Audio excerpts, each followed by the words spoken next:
नमस्ते दर्शकबिन, म महेश शाह। आज हामी एउटा हाम्रो जुन मौलिकता, जुन मैथिली संस्कृति, मैथिली रीतिरिवाज, मैथिली कल्चर र जुन हाम्रो माटो मैथिली क्युजिन, त्यसको सन्दर्भमा आज हामी आएका छौँ काठमाडौँमा। र काठमाडौँमा उहाँ हुनुहुन्छ हाम्रो नेपालको एक्जिक्युटिभ सेफ या ग्लोबल नेपालेज फेडरेसनको general security chef Mohan Gajaro. अब अनि उहाँ अहिले सिटिभिटीमा पनि होटल म्यानेजमेन्टको प्रशिक्षण विभागमा कार्य गर्दै हुनुहुन्छ। यसै सन्दर्भमा आज हामी उहाँलाई मिथिलाको बारेमा, मिथिलाको खानपान बारेमा र नेपाली खानामा र मिथिला खानाहरूको बिचमा जुन हाम्रो अलिकति जुन हामीले केही गर्न नसकेर जुन हाम्रो बाटो अलिकति बन्द भइसक्यो, त्यसै सन्दर्भमा त्यसलाई कसरी अगाडि लग्ने, त्यसलाई कसरी बजारीकरण गर्ने, त्यसलाई कसरी नेसनल र इन्टरनेसनलमा देखाउने, त्यसै सन्दर्भमा आएको छु। सेफ नमस्ते। नमस्ते सेफ। सेफ, पहिला हजुरको एउटा सानो परिचय पाउनु। नमस्कार। सम्पूर्ण मैथिली खानाको पारखी तथा नेपाली खानालाई माया गर्नुहुने सम्पूर्ण पारखीहरूमा मेरो नमस्कार। म मोहन गजरे, सेफ मोहन गजरे।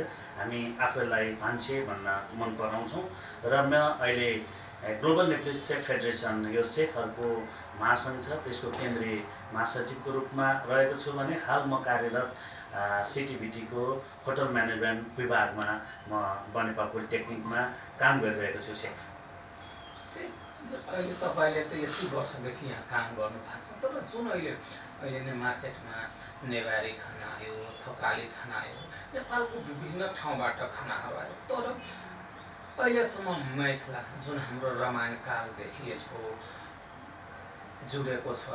अहिले तपाईँ पनि कृष्ण मन्दिरमा जाँदा त्यो कृष्ण मन्दिरको तल ढुङ्गा पनि मैथिलीमा रामायण लेखेको छ। त्यहाँ जुन आरती हुन्छ त्यो पनि मल्लकालदेखि मैथिली त्यसमा कम्बिनेसन भएर त्यो आरती पनि मैथिलीमा हुन्छ।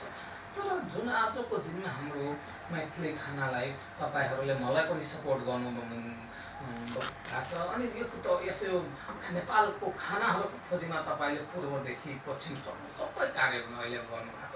त्यसमा के भोलिको दिनमा मैथिली खानाको कहाँ ठाउँ होला चाहिँ? विशेष गरी मिथिला खानाले ठुलो इतिहास बोकेको छ, त्यो आम नेपालीलाई थाहा नै छैन। एक नम्बरमा र तराईमा यो खाना, नेपालको तराईका 8वटा जिल्ला जुन मिथिलाञ्चलमा पर्छ, यिनीहरूको खाना किन नेपालमा चाहिँ हामीले प्रचार प्रसार प्रवर्धन गर्न सकेनौँ भन्दाखेरि तराईमा एउटै कुरा छ, हामीले बारम्बार भन्ने इन्च र सिरिन्ज, जो चाहिँ इन्जिनियर बन्ने र डक्टर बन्ने होडबाजीमा हुनुहुन्छ, जसको कारणले गर्दाखेरि हामीले त्यहाँनिर यो होटल म्यानेजमेन्टको मैले जुन भनिरहेको छु, होटल म्यानेजमेन्टमा पढ्ने, होटलमा काम गर्नुपर्छ भन्ने कल्चरै भएन हाम्रो तराईमा। पहिलाको कुरो, अहिले मैले भन्दिनँ, पहिलाको पुरानो कुरो। र अब इन्डियाको केही हामीमा प्रभाव पनि परेको छ। इन्डियामा बाबरची भनेर जुन हाम्रो तराईसँग जोडेको जिल्लाहरूमा भने बाबरची भनेको सानो काम हो, ठुलो काम होइन भन्ने त्यहाँ बुझाइ हो। अहिले जुन इन्डियामा बोलिने बाबरची, नेपालमा बोलिने भान्से, विदेशमा बोल्ने कुक, सेफ सबै एउटै पर्यायवाची शब्द हो भनेर हामीले बोल्न सकेनौँ। त्यसैले गर्दाखेरि हाम्रो यो खानाको उत्थान पनि भएन। अब मैथिली खानाको कुरो गर्नुपर्दाखेरि म 17-18 वर्षदेखि यो होटल लाइनमा लागिरहँदाखेरि मैले हाम्रो तराईको किन भन्ने मलाई लागिरहेको थियो, किनभनेदेखि अध्ययन नगर्दाखेरि मलाई त्यो लागिरहेको थियो। अब अध्ययन गर्दै जाँदाखेरि मैथिली खानाको हामीले काठमाडौँमा सो गरिरहँदा सेफ महेश शाह लगायत अन्य सेफहरूलाई भेटिरहँदाखेरि अब तराईमा पनि जति नै यो थकालीको खाना छ, थकालीको सेट छ, जति नै नेवारीको खाजा सेट, खानाका सेटहरू छ, त्यसै गरी हामीले मैथिली खानाको पनि सेट बनाउन सक्दा रहेछौँ भन्ने कुरो हामीले त्यहाँ जानियो। र बगिया भन्ने शब्द मैले पहिलोचोटि सेफ महेशको मुखबाट सुने, होइन। तरुवा भन्ने शब्द मैले सुने। अहिले हामी बगिया, तरुवा लगायतका त्यहाँ बन्ने खानाहरूलाई हामी कसरी प्रवर्धन गर्ने भनेर हामी लागि परेका छौँ। र तराईको खानामा र विशेष गरी सेफ महेश शाहलाई धेरै धेरै धन्यवाद छ। र बजेट तथा कार्यक्रम 2 नम्बर प्रदेशको बजेट तथा कार्यक्रममा पनि मैथिली खानाको पाकशाला सम्बन्धी अनुगमन र त्यसका प्रवर्धनको लागि जुन गठन गरिएको छ 2 नम्बर प्रदेश सरकार, त्यहाँको सामाजिक विकास मन्त्रालय लगायत त्यहाँका मुख्यमन्त्री सबैलाई धेरै धेरै धन्यवाद। र तराईमा हाम्रो विशेष गरी मैथलीमा जन्मनुभएका नेपाली खानालाई माया गर्ने, नेपाली हस्पिटालिटी जगतलाई माया गर्ने सम्पूर्णमा धन्यवाद दिँदै अब मैथली खानाको हामीले प्रवर्तनको लागि काठमाडौँका होटल रेस्टुरेन्ट लगायत नेपालका हरेक होटल रेस्टुरेन्टमा यी खानाहरू बनिनुपर्छ। यो बनाउनको लागि हाम्रो एउटा टिम बन्नुपर्छ, एउटा कार्यदल बन्नुपर्छ र हामीले ट्रेनिङ दिएर त्यो ट्रेनिङ मार्फतै हामीले लानुपर्छ। एउटा खाना बनाउन जानेको सेफलाई हामीले ट्रेनिङ दियौँ भनेदेखि उहाँले सजिलैसँग त्यो खाना बनाउन सक्नुहुनेछ। हामीले यो मरी बगियालाई सिमिलर रूपमा कसरी लान सक्छौँ, यसलाई सधैँ खाने खाना बनाउन कसरी सक्छौँ, हामीले पकौडाको ठाउँमा हाम्रो तरुवालाई कसरी अगाडि बढाउन सक्छौँ, यस्ता धेरै खानाहरू छन्। इन्डियन हामीले दाल मखानी भनेर खाने दाल मखानी र हाम्रो मैथलीको दाल मखानी धेरै फरक छ। मखानी मखाना हैन, धेरै फरक छ, स्वादमा पनि फरक छ। यसरी नै हामीले नेपाली खानाको प्रवर्धन गर्न सक्छौँ।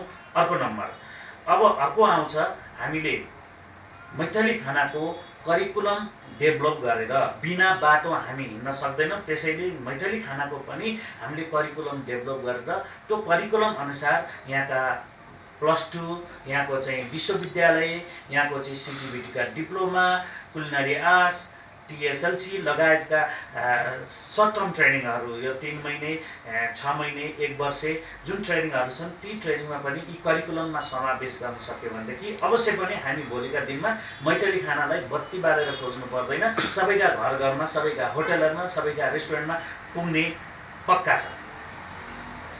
जुन हाम्रो हिन्दीमा कहावत छ, देख्ता है तो बिक्ता है, तर हामीले के देखाउन सकेको छैनौँ कि त्यसलाई बजारीकरण बेच्न सकेको छैनौँ। त्यसको के होला सानो जुन अहिले हाम्रो खाना न्युट्रिसन पार्ट यति छ, अर्ग्यानिक पार्ट यति छ, हाइजेनिक पार्ट यति छ, नेपालको कुनै पनि खाना त्यसमा केमिकल केही मिक्स हुँदैन, तर पनि हामी इन्टरनेसनल मार्केटमा सो गर्न सकेको छैनौँ। त्यसको के होला एउटा सानो? अब हामीले चाइनिज खाना भन्ने बित्तिकै Ajinomoto MSG monosodium glutamate mix भएको हामीले बुझ्छौँ। अनि नेपालीहरूमा यो विश्वमा कुनै पनि प्रुफ त भएको छैन मोनोसोडियम ग्लुटामेटले टाउको दुखाउने, घुँडा दुखाउने, हार्टहरू कमजोर गराउने। नत्र भने चाइनिजहरूले किन त्यत्रो खान्थ्यो, उनीहरू सबै मरिसक्थ्यो होला। विश्वको सबैभन्दा धेरै जनसङ्ख्या भएको देश चाइना भनेर बुझिरहेछौँ। त्यो एउटा पाटो रह्यो। तर हाम्रो मैथली खानामा आयुर्वेद छ, एउटा औषधि छ, औषधीय गुण छ। आम सबै नेपालीको खानामा त त्यो छँदैछ, तर पनि विशेष गरी त्यसमा बन्ने, त्यसमा प्रयोग हुने स्पाइसेसहरू आयुर्वेदिक छ। त्यसलाई हामीले औषधिको रूपमा प्रयोग गर्न सक्यौँ भनेदेखि हामीले यो खानालाई प्रवर्धन गर्न अवश्य सक्छौँ।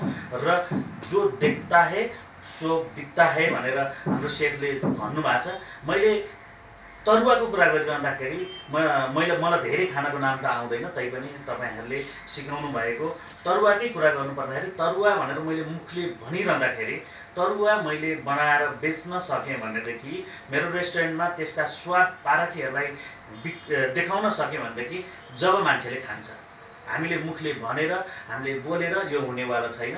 र अहिले मोमो र चाउमिन मान्छेको आम नेपालीको जिब्रोमा गएको जस्तै हाम्रा यी खानेकुराहरू पनि हामीले आम नेपालीको जिब्रोमा पुर्याउन सक्छौँ। अहिले यो मैले शब्द बोलिरहँदाखेरि पूर्वको पूर्वेलीले के भन्छ, यसले पश्चिमको हाम्रो डोटी, यता बजाङ बाजुरातिरको अथवा चाहिँ हाम्रो सुदूरपश्चिमको जनसमुदायहरूले के बोलिरहेछ, यसले हाम्रो बटुकै ठिक छ हैन। यता हाम्रो पूर्वमा झापातिरको कुरा गर्ने भने त्यहाँको राजवंशीको जुन भक्का भन्ने थियो, अहिले भाक्का भनेर त्यहाँको चाहिँ कोचिला समुदायले त्यो भनिरहेको छ।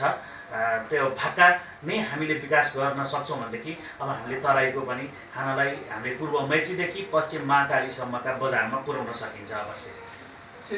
दर्शकबिन नमस्ते। अब आज तपाईँले हाम्रो नेपाली खानाको प्रवर्धनको बारेमा सुन्नुभयो। आजको कार्यक्रम यही। नमस्ते, धन्यवाद।